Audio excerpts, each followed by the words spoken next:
नीतीश कुमार फूल के खिलाफ फूलपुर से चुनाव लड़ेंगे या बस यूं ही बयानबाजी कर जनता को फूल बनाया जा रहा है। नीतीश कुमार बिहार के मुख्यमंत्री हैं और फूलपुर यूपी की लोकसभा सीट है। ये वो वीआईपी सीट है जहां से जीतकर नेहरू पहली बार प्रधानमंत्री बने थे। तो क्या नीतीश कुमार अपने राज्य से बाहर आकर चुनाव लड़ेंगे? ये चर्चा शुरू की है जेडीयू के राष्ट्रीय अध्यक्ष ललन सिंह ने।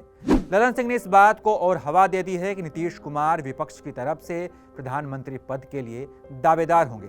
लेकिन सवाल यह है कि यूपी वाली विपक्षी पार्टियां क्या इसके लिए तैयार होंगी? क्या सपा, बसपा और कांग्रेस ये सीट नीतीश कुमार को दे देगी? उस नीतीश कुमार को जिनका वोटर बिहार में है। कांग्रेस नेता प्रमोद तिवारी ने इस मामले में बयान दिया है। उन्होंने कहा कि नीतीश कुमार से हम भी संपर्क में थे, इसकी कोई चर्चा भी नहीं है, ये मेरे ख्याल से उड़ी हुई अफवाह है। वहीं सपा का कहना है कि अगर नीतीश कुमार फूलपुर से चुनाव लड़ने की इच्छा रखते हैं तो वे पहले सपा के साथ विचार विमर्श कर ले। इन्हें सपा के साथ पहले चर्चा करनी चाहिए थी। वहीं बिहार बीजेपी के नेताओं का कहना है कि नीतीश कुमार का प्रधानमंत्री बनने की प्रबल इच्छा है, लेकिन जब मीडिया उनसे सवाल पूछती है तो इसे नकार देते हैं। नीतीश कुमार फूलपुर चुनाव लड़ना चाहते हैं और ये बात उन्होंने ललन सिंह के मुंह से कहलवाई है। ये बीजेपी वालों का कहना है। फूलपुर से उनको पूरा फूल बना देगा।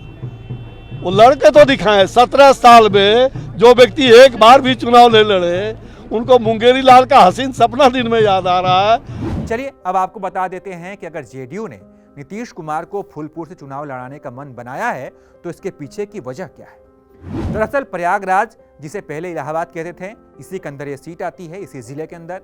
इस देश में सियासत के बड़े केंद्र के तौर पर प्रयागराज को जाना जाता है और अगर फूलपुर सीट की जातीय समीकरण की बात करें तो ये पूरी तरह से नीतीश कुमार के लिए मुफीद है। वो क्यों? क्योंकि यहाँ पर कुर्मी वोटर 3 लाख के करीब है और इसका फायदा नीतीश कुमार को मिल सकता है। तो ये है वजह जिसके लिए जेडीयू नीतीश कुमार को वहां से चुनाव लड़वाना चाहती है। चलिए जब बात अब ये सब हो ही रही है तो इसी बहाने फूलपुर सीट के इतिहास को भी समझ लेते हैं, उसे भी जान लेते हैं, उसे भी खंगाल लेते हैं।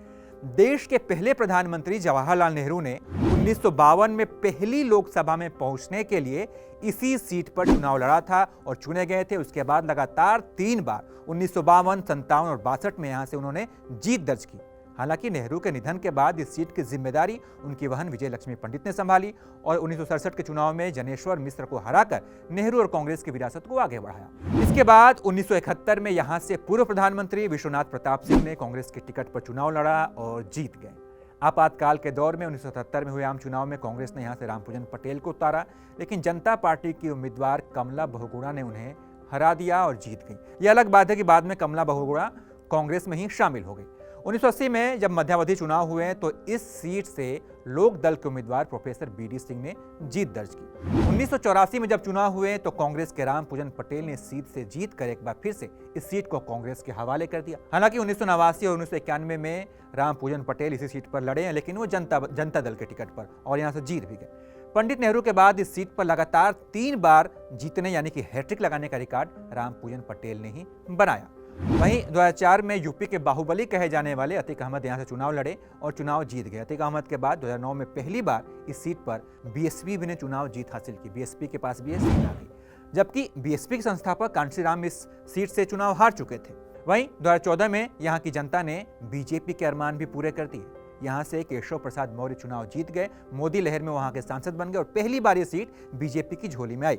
जिसके बाद केशव प्रसाद मौर्य को इनाम भी दिया गया और उन्हें यूपी का डिप्टी सीएम बना दिया गया। इस वजह से उन्हें इस सीट से इस्तीफा देना पड़ा, जिसके बाद 2018 में इस सीट पर उपचुनाव हुए और इस बार इस सीट को सपा ने कब्जा लिया। फिर 2019 के लोकसभा चुनाव में बीजेपी ने सीट पर फिर से अपने पाले में इस सीट को कर लिया और कब्जा जमा लिया। तो यह है वीआईपी सीट फूलपुर का इतिहास।